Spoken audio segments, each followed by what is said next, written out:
have you heard about Passover? The Jewish holiday celebrating the Jewish exodus from Egypt? Get it? Exit us?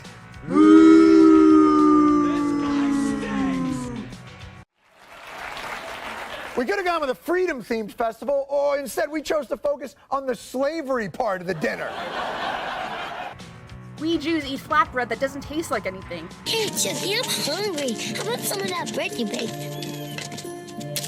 Chucky, look at this bread. It's flat. But I followed the recipe exactly. What could have gone wrong? Oh, you didn't by any chance forget to put the yeast in the dough, did ya? Oops. Chucky, now all we have to eat is this flat bread. Hey, look on the bright side. We just invented matzah. Look for more of it for $1 and complain about how Gentiles stole our idea about eggs in April. Oh, which egg am I going to go for? The one filled with chocolate or the one filled with egg? It revolves around the freeing of the Jews from Egypt from the Exodus. It's probably the most popular pre-Jesus biblical story, and Hollywood seems to love it, and Family Guy sometimes. I don't want to spend my weekend doing chores. You know, Chris, a little hard work can do wonders. Just look at how they built the pyramids. They say all peoples must go through some hard times. Well, we Jews are getting ours out of the way early. From here on out, it's gonna be nothing but smooth sailing. Even though there's some issues with the actuality of the story, as well as the plagues were actually caused by natural occurrences that were built onto each other. Now for some background and highlighting some history of, like, the world. And before I continue, I know there are a lot of Prince of Egypt videos on YouTube out there, but this one is special. You know why? I, KP, am a descendant of the Kohan, which were the high priests when the Jews were in the desert. You might recognize their sign from another popular piece of media. This is the shape of the letter Shin, Hebrew alphabet Shin. Very interesting letter in the language. It's the first letter in the word Shaddai, the first letter in the word Shalom, first letter in the word Shekhinah, which is the name of the feminine aspect of God, who supposedly was created to live amongst humans, the Shekhinah. I think we should have some special greeting that Balkans do, because I said, well, you know, humans, we have these rituals, things that we do. We shake hands, we nod to each other, we bow to each other, we salute each other. What do Vulcans do? So I suggested this. He said, okay. And that's how we did it as a greeting, a Vulcan greeting. Boy, that just took off through the culture. It was amazing. The head of the high priest was Moses' brother, Aaron. So, way back in the family tree, I am allegedly related to Moses. So you're watching the only breakdown from a person related to Moses. You're welcome. First though, let's get some things out of the way. If there was just one group of people that has been kind of consistently persecuted throughout world history, what's the first group that comes to mind to you? The Jewish population. Jewish people. The first group I probably think of with that would be the Jewish people. Ready to learn some social studies on the I Love Kim Possible channel? I mean the History channel. Jews have almost always been on the receiving end of bad times or persecution for all of their existence. Except recently. At first because they were monotheisists, but then after Emperor Constantine I actually converted to Christianity, kinda, in 313 AD and made it legal in the Roman Empire, the attitude turned into, why can't these damn Jews get with the program? And they were looked down upon for that reason instead. Cut to the 20th century.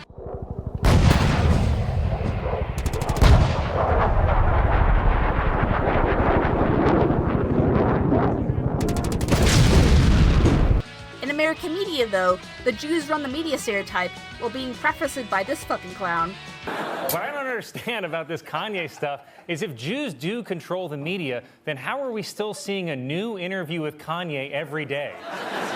It's mainly due to limitations in the early 1900s that evolved from vaudeville to Hollywood standards. Back to the topic at hand. So as far as favorite movies go, I don't think I talk about Prince of Egypt as often as I need to. It's easily Dreamworks' best movie. Especially remember what we talked about last time with the idea that Dreamworks as a brand is much more tonally ambiguous in comparison to Disney, which tries to go with the fairy tale umbrella, at least most of the time. I wouldn't do that. Don't worry, they don't eat fish or dragon. Unless I tell them to.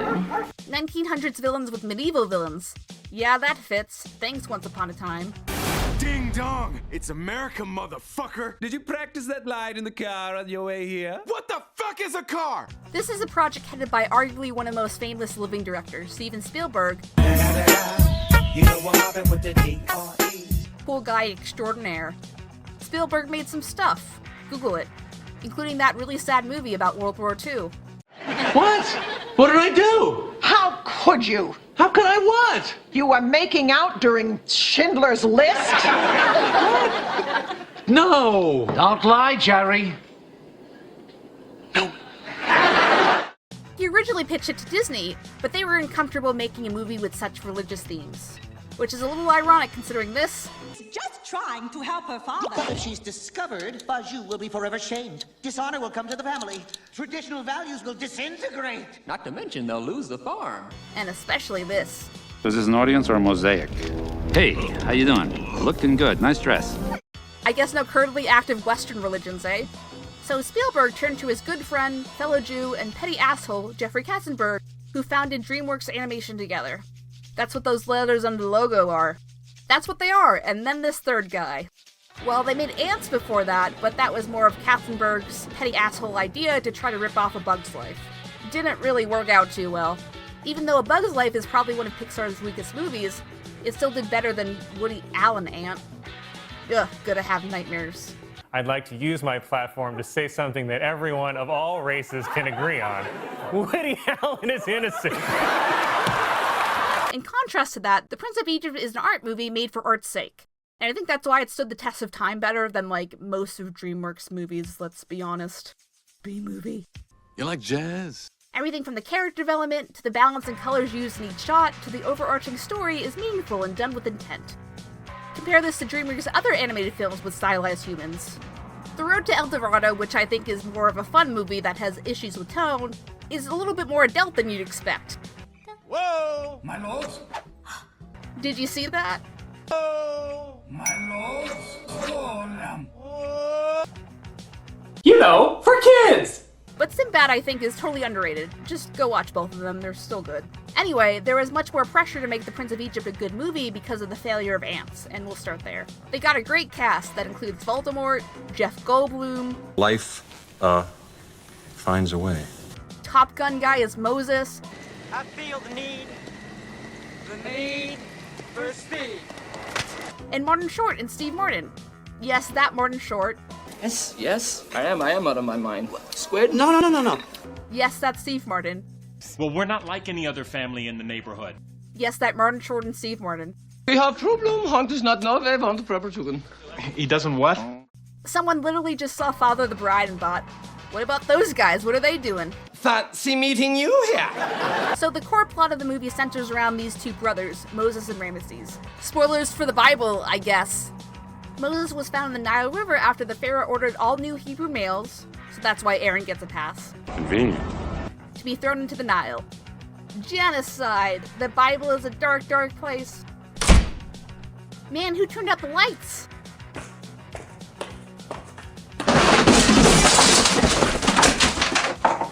Moses and Ramesses are raised together. As Ramesses prepares for the throne, Moses just vibes. I am so upset! You might as well. We're gonna tell the Pharaoh!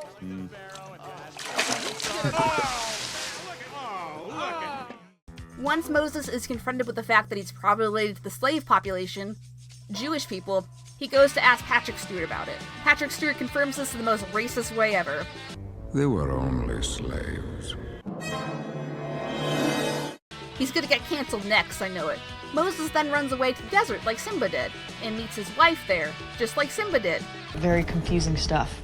Instead of Mufasa in the clouds, we get Abrahamic God, telling him that he's gonna have to be the avatar for God. So Moses goes back to his new wife, Lady Zipporah. Ramesses rejects Moses' demand to let the Jewish people leave slavery, and Ramesses also finds out that Moses isn't there to resume his life in Egypt, but just to be a playable character for God. You have returned, only to free them. It's a nice tip that Ramesses pardons Moses before the plot starts going. This is also a great use of animation, by the way. Moses increases the pressure since Ramesses won't budge, until it leads to the death of his son. You and your people have my permission to go. On the way out, Ramesses changes his mind. The gang get away at the last minute, leaving Ramesses on a rock, while Moses and the rest of the cast go to live in the desert for 40 years. The end. Artistic differences. Usually everything that's made these days, especially in movies and media, is based on some pre-existing folklore that has some kind of major change going on its core elements to either fit with the time it's made, the runtime of the movie, current technology, our changing understanding of narrative, or just the moral sensibilities of society at the time. No, we can't really have a movie about Cinderella where the stepsisters are cutting off their toes to fit into their shoes. Or how the Little Mermaid dies at the end. Except in the knockoff movies to the Disney film. I guess. Changes to the source material can be good and yield good results if it's done right and with thought. And done within reason, say to expand a character arc. That's why a lot of these Disney remakes are falling a bit flat. That's not good. So are these changes, A, done by someone who knows what they're doing, and B, probably should have done their planning in the pre-production part of the movie? With a biblical story made by a major studio with hopes of having mainstream appeal, we don't want to be one of those dumb, over-preachy, low-budget biblical animated movies that are everywhere. Ugh. So it makes sense that Dreamworks should both simplify the relationship of Pharaoh, named Ramesses here, and Moses. Here, the story is changed from the queen finding Moses versus one of the Pharaoh's daughters. So Moses and Ramesses would have a closer, brotherly relationship. This simplifies the conflict, makes the character arcs between Ramesses and Moses both clearer and easier to track, plus it gives Moses a more shadow archetype as a comparison piece. Like what would happen if Moses didn't have any character change and was just chilling in Egyptian society the whole time. Now we know with Ramesses, it's easily one of the movie's best artistic choices, because the overarching tragedy can be about Moses' and Ramesses' doomed relationship as brothers, as well as, all the other stuff going on. This also paints these two as flawed characters first, and not just pawns in a greater scheme of cosmic interference. Let's break that down more. Brothers' story breakdown. The main invention of the film is not only that Moses and Pharaoh are brothers, but humanizing Ramesses' struggles. This is something that's fairly obvious once you go to film school like me, but just in case, Seti, Pharaoh 1, and the dad, TM, played by Patrick Stewart, is purposely being harsher on Ramesses because he wants him to be strong enough and not soft enough to make a competent ruler. But one weak link can break the chain of a mighty dynasty. This echoes with Ramesses throughout the film. Ramesses, please, you must listen. I will not be the weak link. Heck, the musical has a song about this. And even Ramesses goes so far as to name his son after Seti. That's the only good thing about the musical, by the way. We'll get to the musical later, but you see where Ramesses is coming from, and he's suddenly a dimensional character now. So I may not know you, but if you're threatening my kids, I'm going to hate you, and I'm going to completely bash your face in. Right. Or we've been taught by people that we love to hate. Yeah. So if I'm a kid, if I'm a kid and I start out neutral, and my family teaches me to hate someone of another race, I now hate them. But it still came from love. It still came from, I believe the people I loved, they taught me this. Gee, look at that. Compared to the uncaring Pharaoh we usually get. Your name shall be carved beside mine on every pylon. Yours, Ramses, will be nowhere.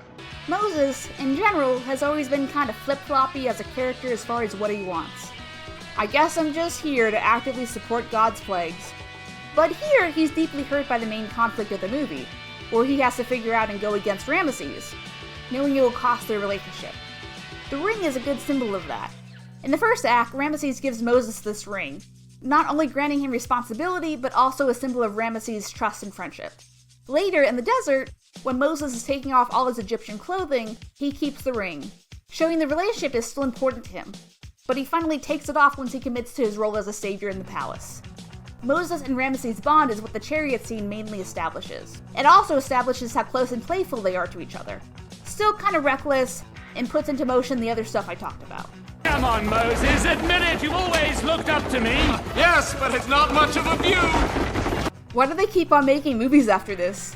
Heck, there's even a moment where they might rekindle and be reasonable with each other, until Ramesses' son snaps him back to reality. Snap back to reality. Oh, there goes gravity. This even ties in with how some of these shots are framed. There's planning into the placement of the characters in the setting to support what's going on from a narrative perspective. It's like how you're supposed to make movies, look at that. Every single shot in this movie is a painting. Mm-hmm. The backgrounds are gorgeous, The animation is fluid and lovely. The way things are cut in the musical sequences is fantastic. Particularly the plague stuff is good, and one of my favorite bits of filmmaking of all time, ever, in a movie, is the Passover sequence. People are really surprised when they like this film, with lines like, "I'm not religious, but I love this movie." How many people chimed in and said, "I'm an atheist and I love Prince of Egypt"? Yeah, one of my favorite films. I'm pagan, I'm agnostic, but anything, but they're not Christian, not Jewish, but they love Prince of Egypt. Why do you think that is? Because it's a damn good movie, is why. These guys are why. Even Hunchback has a similar but less drastic approach, with religious themes, but also subverting those themes in its narrative versus just overly focusing on them. Hunchback can get away with religion being more of a set piece than a driving point in the plot, but this can't. Everyone's a character first with clear character arcs. This is narratively more pleasing to the general public, as well as making the story more about the actual plot. It's about heartache, not just how cool we can make these plagues with special effects. That's why it's called The Prince of Egypt, to highlight the torn conflict. How well it handles somber topics and intense moments, and it handles them very carefully. When Ramesses releases the Hebrews, it isn't a joyous moment. The film is completely silent. It's reverential of all of the lives that have been lost, and really a lot of the innocent lives that have been lost. Moses isn't happy. As soon as he leaves Ramesses' side, he starts weeping. It's like he's questioning whether he's in the right and doing the right thing. Gods and kings. Ugh. So, in the big Thunderdome of Moses movies, there's this one, the Ten Commandments, and this. Well, the Ten Commandments is more of a literal story telling all of Moses' life, and not so much narrative artistry besides the usual 50s-style Hollywood sets and some character expansion. Ridley Scott's Exodus, Gods and Kings was made in 2014, and is a pretty direct influence from The Prince of Egypt. But wants to turn into like 300 or Ben-Hur, and in doing that, it loses what made The Prince of Egypt work so well in the first place. For starters, the relationship between Moses and Ramesses, yes, they have the same name and relation, as brothers isn't that well established because the film starts out with this big, overdrawn battle that has almost no plot relevance, except to show that Moses can be a threat, apparently. Ooh, we have a scary Moses now, ooh. The movie also fucks up the implied pressure between Ramesses and Seti by having this weird daddy doesn't love me vibe. Daddy wasn't there to change my underwear. I think what makes the Prince of Egypt's relationships work is that Seti wants Ramesses to succeed, and Ramesses' issue is living up to that, which makes the conflict much more realistic, but also more intentional. That's why Moses doesn't condemn Seti for killing all of his babies. He romanticizes him instead. Great movie! The movie can't decide whether it wants to be a remake of The Prince of Egypt or an edgier remake of The Prince of Egypt. And with the pre-existing character issues that I've already mentioned, the whole movie ends up kind of falling flat. Look at that Rotten Tomatoes score, that's some hot shit. Moses' character. One of the things I feel like works in The Prince of Egypt is the characterization of Moses.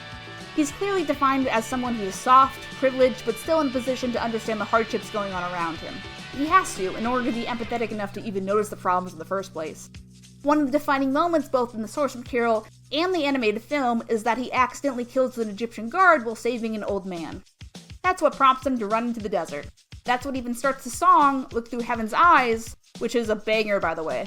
To look at his life through heaven's eyes. Moses is sad and feeling that the incident overshadows his other accomplishments, but Jethro's like, nah dog, you still neat. His whole character arc in the desert is based on him accidentally killing a man and still finding meaning in his life. Side note, I like how God forgives him for this, but not for getting the water out of the rock the wrong way. It's a story from later on in the timeline. RIP. Gods and Kings almost immediately fucks this up by making Moses an edgy action hero that kills people, which makes him saving Miriam even more confusing. But what about those guys? There's no tragedy here. Ramesses is begging Moses to stay so he can wipe me on the rules and make the death null and void. We can take care of that. I will make it so it never happened. Nothing you can say can change what I've done. There is no relationship in Exodus, Gods and Kings, so the character dynamics and personal tragedy isn't really there.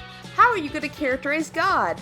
I'm not going to lie. God as a whiny, privileged little white fucker in a live-action movie works scarily well because he's envisioned by a child. Anything more is just revenge. Revenge! After 400 years of brutal subjugation.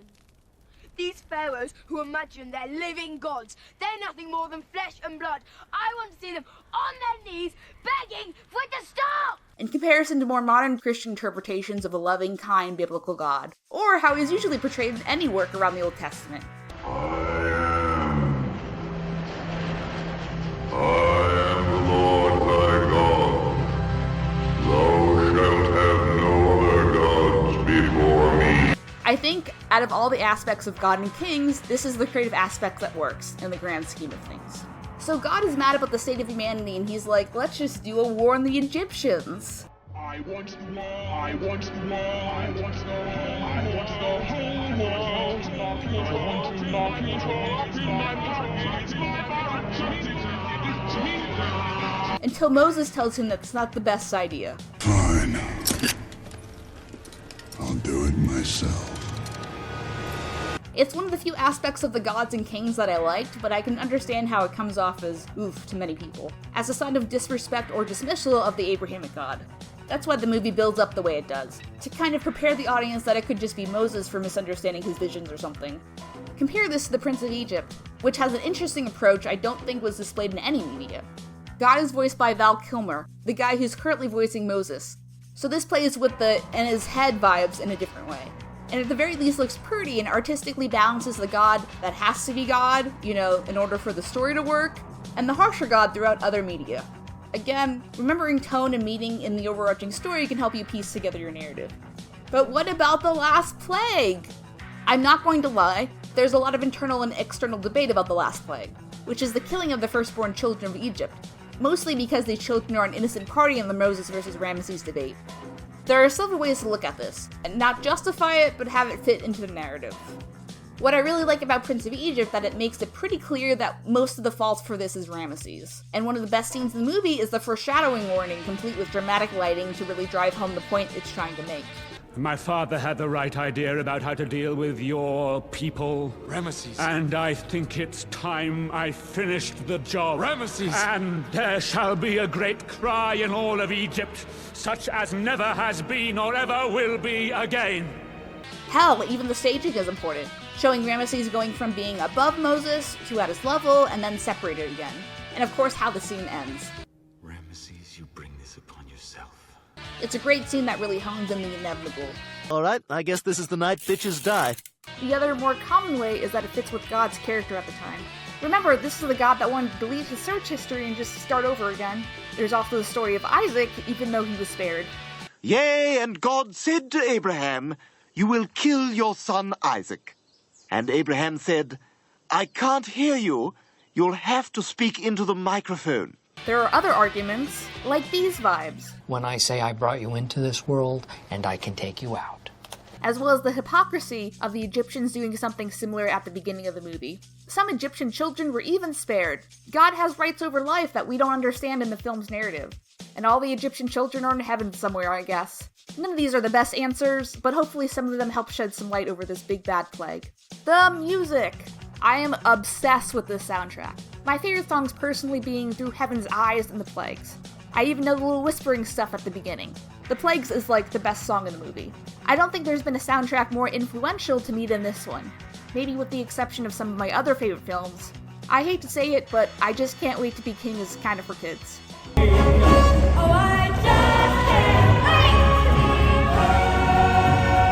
I even like the stupid comic release song because of how it looks and feels. Hans Zimmer score all of my fanfictions. I can't really articulate why the music stands out to me as much as it does, but I think the elements around the film and the staging play a big role. It's bigger and more universal than I think any one of us expecting it to be. Also, fun fact, when I was a small child, I got what I thought was the soundtrack of The Prince of Egypt, but I got this thing instead. I know if I keep my faith in you. What the hell is this? And I'm still not sure what the fuck it is. Is it country songs inspired by the movie? Is it that country songs have similar themes as the movie? I'm guessing it's the former, since there's pretty direct lyrics mentioning the plot of the movie, but Yay! Now you know this exists too. Trivia. Let's talk about the Broadway play. Yay. I think the common interpretation to why DreamWorks doesn't want to push this movie too much is because it might give off the wrong idea from a merch standpoint. Imagine all this cheap merch at Universal Studios. And you have like Moses' straw cup and Ramesses' hat. See how this can get a little messy and weird if you're making money off the suffering of people? Or a minority religion? Yay, capitalism! Well, I guess Broadway is safe, right? But who's the guy in this logo? Why would you do that? Why would you not use a stylistic representation like the Disney Broadway shows do? What if this person quits? Who is this guy? Who are you? And let's just say, this play is a hot mess. For starters, the main characters are greatly altered. Moses is more emotional and annoying. The blessings of the Pharaoh's family, they don't apply to me. I'm not beloved by the gods. And when I die, I will be with you in the House of Horus. I don't belong here. Ramesses isn't even the same character anymore, since most of his decisions are made by other parties, like his girl boss wife in this version of Hotep. You know, the comic relief of the movie. In this one for the Krusty Krab!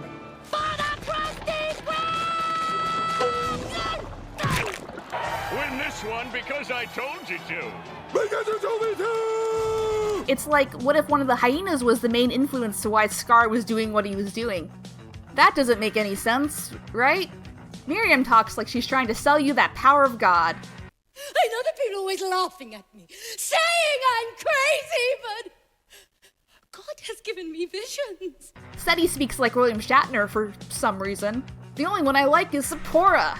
The music also absolutely sucks. Without such a big chorus, the songs don't carry the same energy that they have in the movie, or even compared to a standard ensemble on YouTube. It's pretty easy to spot though, but starts at the beginning, even though Deliver Us is their signature piece, and on their YouTube channel and all over their press tour. The lack of emotion and turmoil from the very beginning of The Prince of Egypt is a stab at the heart of why the slaves require a prophet in the first place. No shade to the ensemble, who clearly brings something to the table, but it's difficult to feel the injustice, servitude, and hunger for freedom coming from the slaves when they spend more time rolling around as the Nile than they do portraying the grief of their collective suffering. It feels like a shitty high school version. Deliver us! All the songs are like that, even weaker than they are in the movie, and their artistic changes don't help fill those gaps, like the Disney Broadway line, or just fall flat. What did you do to my dear? The plagues, my beloved! Look how they massacred my boy. The costumes are weird. Everyone's in their sexy slave outfit featuring universal belly button. Compare this to the age range and costume design of the original slaves. You can see in the animated tale that the slaves understandably didn't wear a lot, but they were in no way wearing clothes from a clearance sale from Shein preparing to go to Coachella. This decision removes their utility because everything just becomes sexy versions of what they're supposed to be. The sexy Nile, the sexy burning bush, and unfortunately, the sexy slaves. It doesn't really help that some of the ensemble members lean into this sex appeal as opposed to conveying the storytelling of the piece they are performing, which creates a mindless block of people who show as much emotion portraying a column as they do the plight of the Hebrews. It's weird, tonally, and distracting. The stage direction is also weird. There's so much dancing going on, it's kind of distracting. On top of the dance moves that they chose are specific and distracting. In all honesty, The Prince of Egypt beyond a couple of numbers really didn't need dance to be its core focus, and is a directorial sin that plunges the show into something that feels shallow. Because why are they voguing to the plagues? Why are they doing sexy moves for songs that do not require it? Strike a pose. Did I also mention that there's like no props in this play at all? Do you know what the props are? The ensemble. They switch from the slaves, to the Nile, to the burning bush, and let me just say, it's dumb. Totally dumb. The core focus on physical theatre and dance drags down the show to something that feels at odds with the material itself. Because imagine the crucifixion at the end of Superstar, but with a circle of semi-clothed sexy Romans rolling on the floor around it. The crucifix is also a chorus member. I don't know why they did this. Did they run out of money or something? Did they spend it all on this dumb fucking logo? Oh, and did I mention there's a happy ending in this play? A happy fucking ending to this? Where Ramesses survives and Moses and Ramesses make amends and weird genocidal pharaoh is in the background? Yeah, okay. This sure is a play. Anyway, the play is laughably bad. And there's a reason no one is really talking about it. Although I appreciate the attempt from Dreamworks, even bringing the original songwriters on the project, the execution leaves something to be desired. The combination of themes coming together at the end doesn't exist. It's almost like he removed his hand from this project completely. The musical in essence is super corporate while wanting to be spiritual and magical, but can't match the energy that the animated creative team were able to musically bottle. Whilst mentioning Stephen Schwartz, let's talk about the direction of the show, or more to the point, the director, his son, Scott Schwartz. Now, nepotism in the theatre isn't really anything new, and on paper, Scott actually has credentials that would put him as a formidable option to direct this piece. As aforementioned, he had directed The Hunchback of Notre Dame in the La Jolla Playhouse, which as a product holds pretty solid ground. It's a weaving between animation and theatre that sure isn't perfect, but added texture to both Victor Hugo's novel and the Disney-fied version. Comparatively, his direction with Prince seems diluted from the animated version and fails to make really any kind of directorial choice that strengthens or benefits a stage adaptation. Closing thoughts. At the end of the day, comparing this to Ten Commandments, which in my opinion takes itself too seriously and is long as fuck, 4 hours? Or Gods and Kings, which is mostly just a horrible movie altogether, despite being pretty directly influenced by The Prince of Egypt. Moses. It's easy to see why The Prince of Egypt stands out. From the art direction, to the staging and even balance of the shots. Moses, you will never have to carry a burden like the crown I will pass to Ramesses. Look at some of these and how they support the meaning of what's going on! This would be a great film to study in film school, film nerds. It's one of my favorite movies that exists, and it makes me mad when people disrespect it or don't take it seriously because it's animated, which is dumb. The Prince of Egypt was a success at the time of its release, and it earned 2 Oscar nominations with a win in the song When You Believe. But since then, I haven't really seen anybody online talking about it, which is kind of shocking and really a shame. Can someone get the Dreamworks marketing team on this? I want to see Moses at Universal Studios, or at least some tasteful merchandise, as well as general events. That's what Disney is doing to stay ahead. It's always reminding us of its good movies. Where you be at Dreamworks? If you haven't seen it, go watch it. If you have, watch it again, because it's the best Exodus story out there. I'm glad internet discourse is keeping the conversation alive around this movie, but let's increase it more. Let's talk about it more. Fill those comments. What are your thoughts about The Prince of Egypt? Have you seen all the Prince of Egypt YouTube videos, like I have, for this project? Let me know in the comments, and I'll see you next video. Whoa. Hey everyone, thank you so much for watching. If you like what you saw, please remember to leave a comment and share this video with a friend or 2 or 5. Click here to subscribe, we really appreciate it. Click here to check out the main collaborator for the video. Click here to check out our video playlist for this video, where you'll find similar videos that you might just like, hopefully. There's also a credit scroll here to check out all the other awesome contributors. All their info is in the description. That's all I gotta say, KP away!